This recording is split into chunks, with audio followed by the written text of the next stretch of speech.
Hey there, everyone. This is Ill Factor from beatacademy.com. Welcome back to the channel.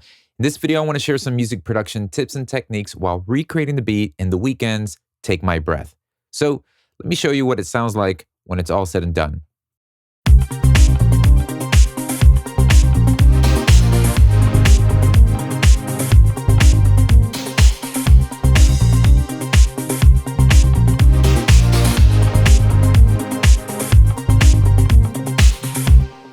Now, here's my goal for this video. It's not necessarily to point you to the exact sounds, patches, or presets that are being used or that I think the producer and artists are using, but more so training and developing your ear and helping you identify the why behind the sound selection. I think that's really important because that's what you can take with you and implement into your very own projects. Now, the goal isn't also just to replicate these songs. I recently do this a lot in my channel where I'm breaking down these songs.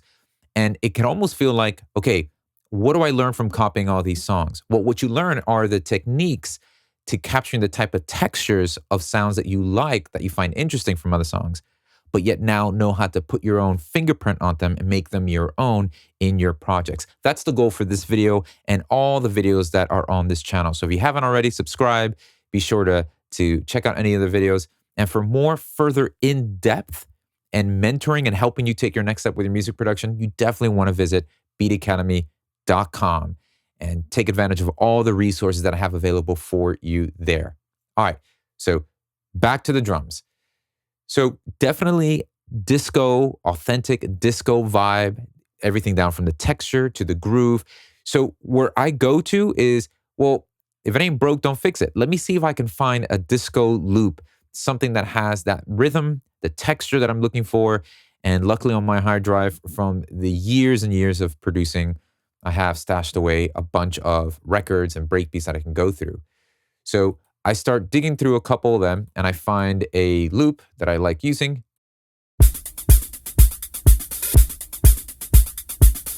So I'm just getting that 1-bar riff of that drum loop.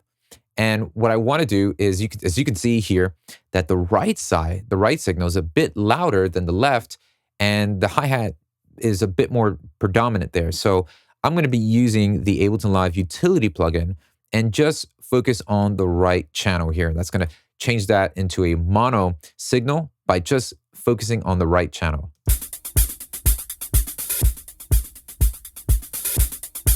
I'm going to lower the gain a little bit here. Then we're using an EQ8 to just carve out some of the low end, because what I want to really do is focus on the hi-hats and the texture that's there, and then I'll reinforce the kick and snare with a separate drum rack. I will come back to this compressor in a bit. Right now, we have a drum rack here loaded with some sounds, and we're just going to go ahead and create our foreground beat. This is going to be our kick and snare pattern. So let me just solo that. It's pretty straightforward. And then what we're doing is just browsing through the sounds that are similar to the texture and the vibe that we hear in the reference. And I usually have an array of disco type drums tucked away as well. So I'm using that here. There's a drum kit that I have for that. And now what we're going to do is blend the two, the foreground beat, the kick and snare with the drum loop.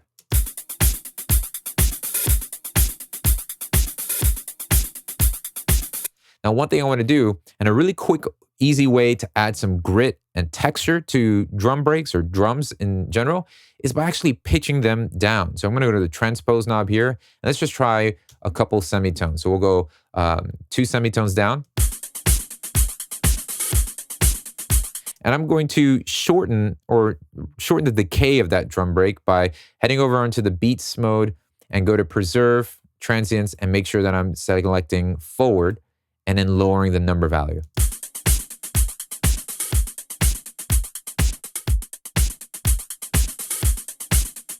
Just a little bit there. And then back to the compressor that's on the loop, we're going to be sidechaining. So the kick drum that's in the drum rack, that's going to be our signal, that's going to be our source that is going to cause the drum loop to duck and get out of the way every time that kick drum is heard.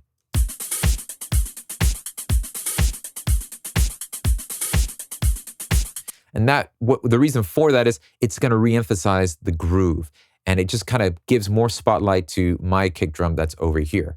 Once I have the drum loop and the drum rack together, and I've got a nice blend for the two, I'll group them by hitting Command G and create this drum bus group, in which I'm now going to process both tracks together to glue them and get more beef to them. So here's the drum bus plugin from ABleton Live. And if you're following along using Pro Tools, Fruity Loops, Logic, or any other any DAW, be sure to check the videos on my channel that walk you through how to recreate this. But essentially, we're adding some saturation with the drive knob, just a little bit of distortion to the high-mid frequencies, but the major focus is this boom knob, which is adding a nice low-end beef to the drums. It's adding some harmonics to the low end here.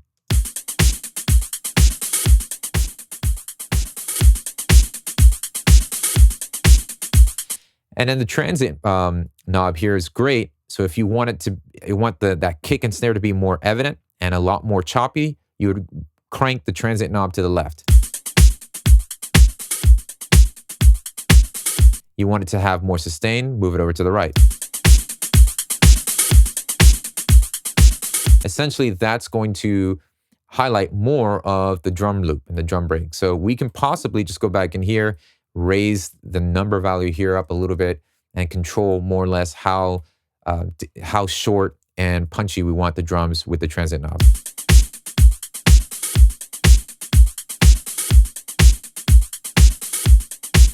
Next, I'm going to do some EQing here. So I have the EQ8 just to take out some of the...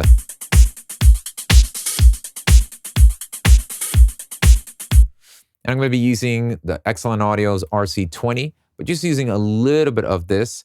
And this is the retro color here, adding a little bit of noise, some distortion. And as you can see, the dry and wet signal is just a little bit. And that's just to add a little bit more warmth and texture to the overall drums.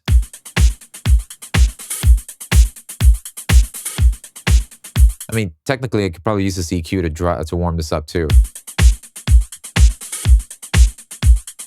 Yeah, that works fine. So I'll just bypass that. And let's just then use a glue compressor here.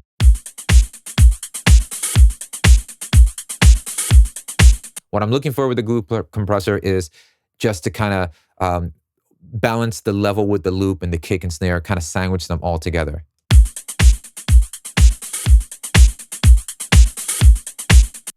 All right, now let's focus on the guitar part that we can hear throughout the whole song, which does a great job of adding this really cool atmosphere and texture to the song. It's got this eye of a tiger type of thing. So I figured it was an easy enough part for me to play. So I grabbed my electric Telecaster here and just plugged directly into my interface. It's a dry sound. And let me go ahead and play that for you here.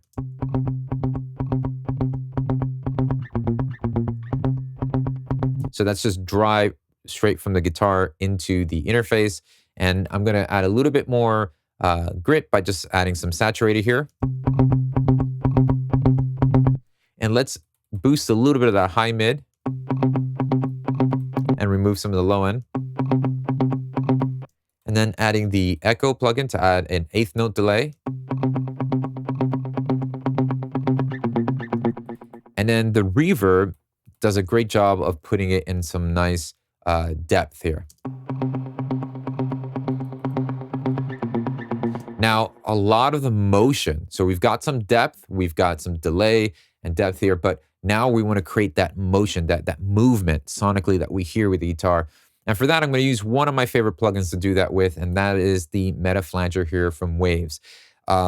It's got a unique approach. It's got a unique sound to just your basic stock flanger or phaser. And so this is just by default, I'm using the stereo Meta Flanger here, and this is exactly the way it comes when you load it up. So I'm just playing around with the mix until I get a good balance and opening up the stereo imaging just a little bit here. Then we're going to sidechain that similar to what we did with the drum loop here with the kick drum. See what it sounds like together.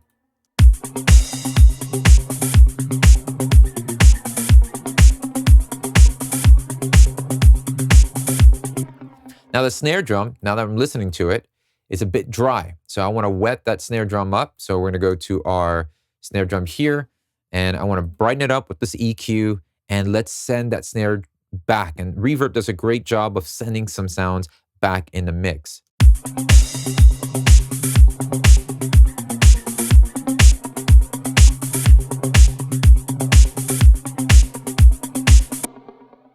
Now, for the bass, I'm going to be using, you guessed it, IK Multimedia's Moto Bass.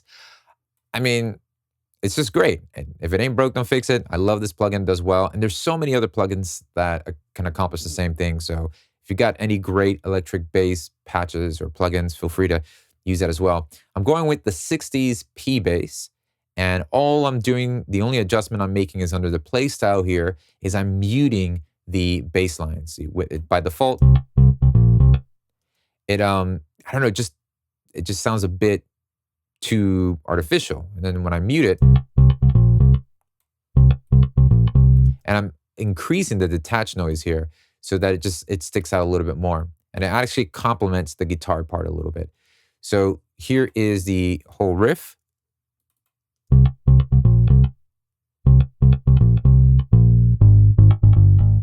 And what's important here, as you can see, is the notes are not directly on the grid.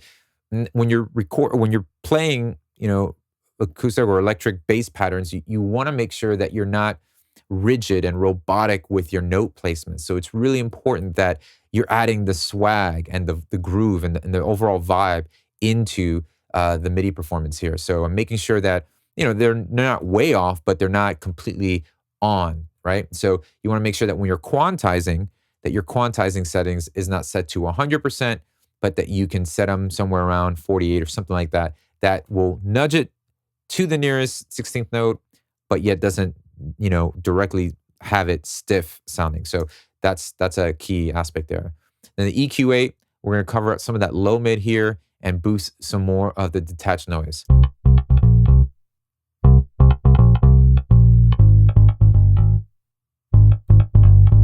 And I'm just using the stock compressor here to just compress the signal a little bit.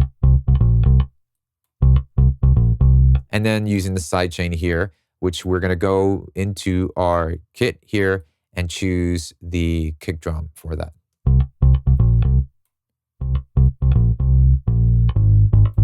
And not too much, just enough to give a little bit more of that pulse. So let's see what it sounds like.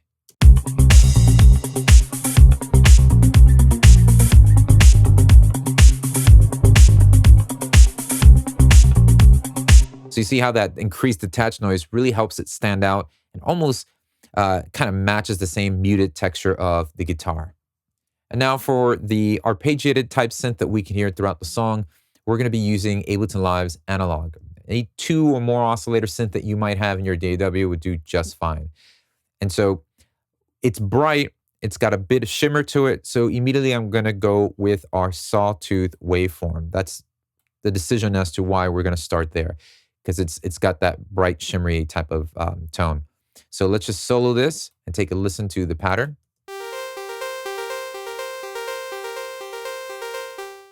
All right, so now let's go ahead and start with our filter frequency. We're going to start here, lower this down.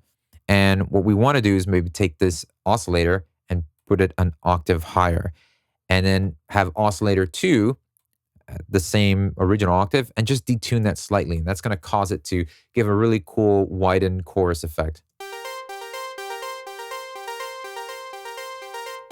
So I need to first go to the amp envelope. And let's give a little bit more release so that the note lingers a little bit longer and it increases sustain a bit more.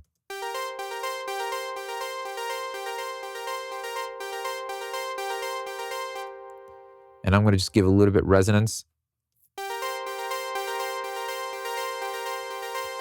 And under the filter envelope, I'm going to go ahead and lower the decay a little bit, maybe right here, and bring the sustain down. And what that does is, as you can see, it creates a shorter, more of a pluck type of sound, and that's helpful here. I'm going to go back into the amp envelope and maybe just bring the attack up a little bit. And then over here into the unison mode, let's go ahead and increase that over.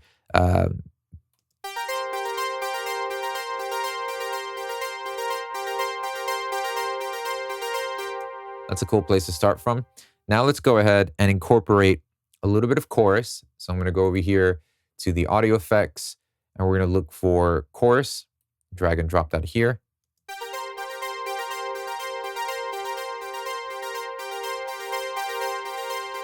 And now let's add just a little bit of delay. So I'll grab the delay plugin and set it to every quarter note. And what's going to create the nice atmosphere is going to be the reverb. So that'll go directly after the delay.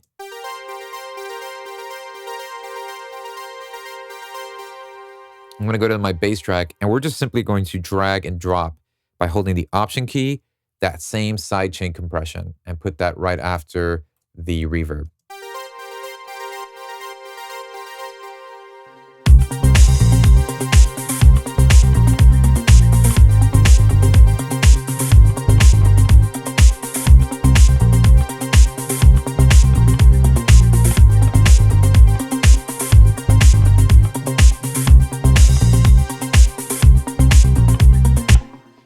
Now we've got this really cool Wurlitzer part that's playing, that's panned a little bit to the left, and also realizing that the synth that we just created is also panned a little bit to the right. So I'm going to go move that a little bit to the right. And then we're using under the instrument here, electric. I'm literally just using the Whirly 2 soft piano patch and dragging and dropping that right onto this MIDI track.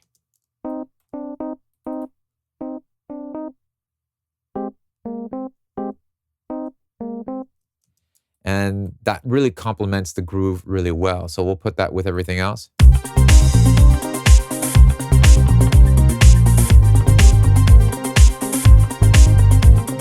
I'll send a little bit of reverb that I have on my return track B here. And this is just a big room reverb preset in ABleton Live.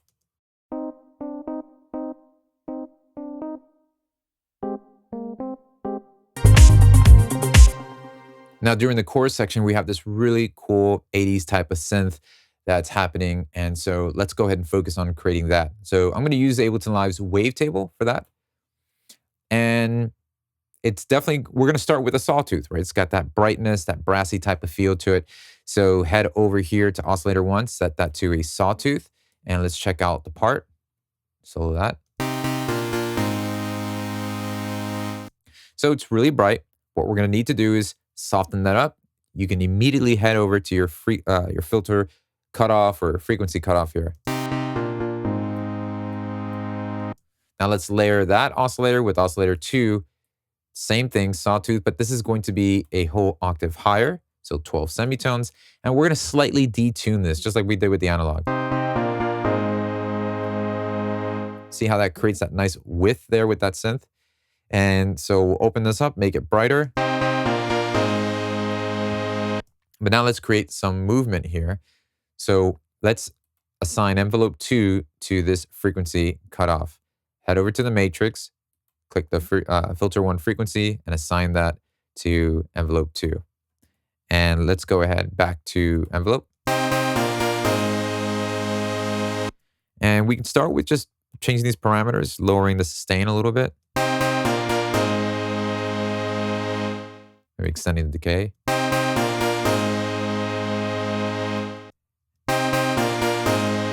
And then we'll also do the same thing here in the amp envelope. But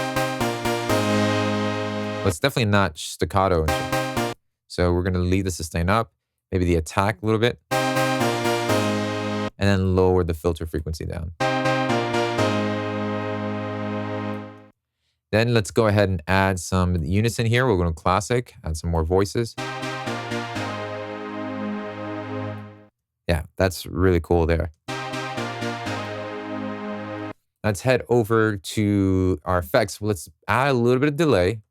So let's use our echo plugin right after that and set it to maybe every quarter note.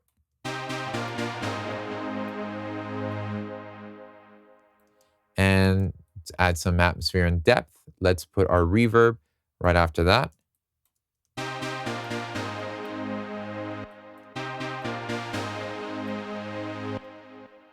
And let's go ahead and drag that same compressor with the side chain. Let's get it from the bass over here. Drag and drop that over to this. And now let's see what it sounds like all together. So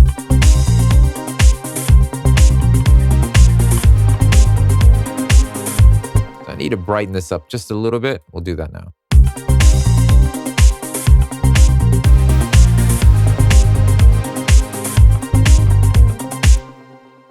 Now there's this really cool reverby type of snare drum that happens at the end of a 2-bar phrase. So I went ahead and just created another drum rack here.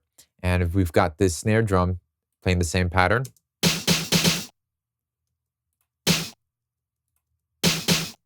But the trick is adding the reverb directly onto the snare drum track. So add a little bit of delay. We're using the 8th note here with the echo plugin.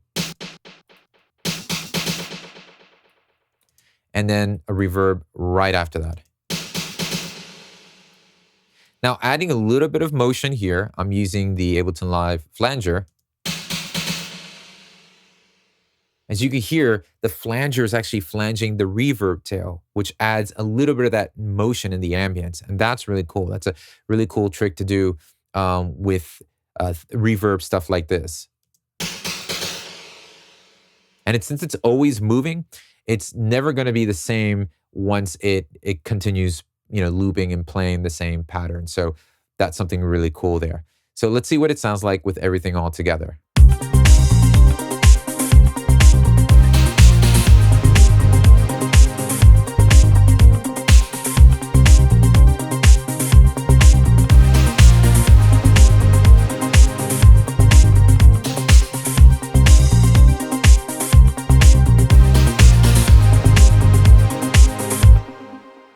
Well, thank you so much for taking the time to watch this video. I hope you found it helpful, encouraging, and inspiring in some way, and that you picked up a tip or two that you could utilize in your projects.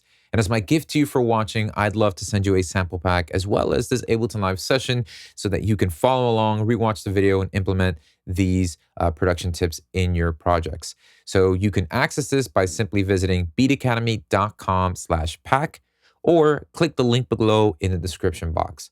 And if you're serious about producing your own music, or you want to learn how to produce your own music, and you're serious about taking your next step forward, then I would encourage you to visit beatacademy.com and take advantage of all the resources and mentorship opportunities that I have available for you there.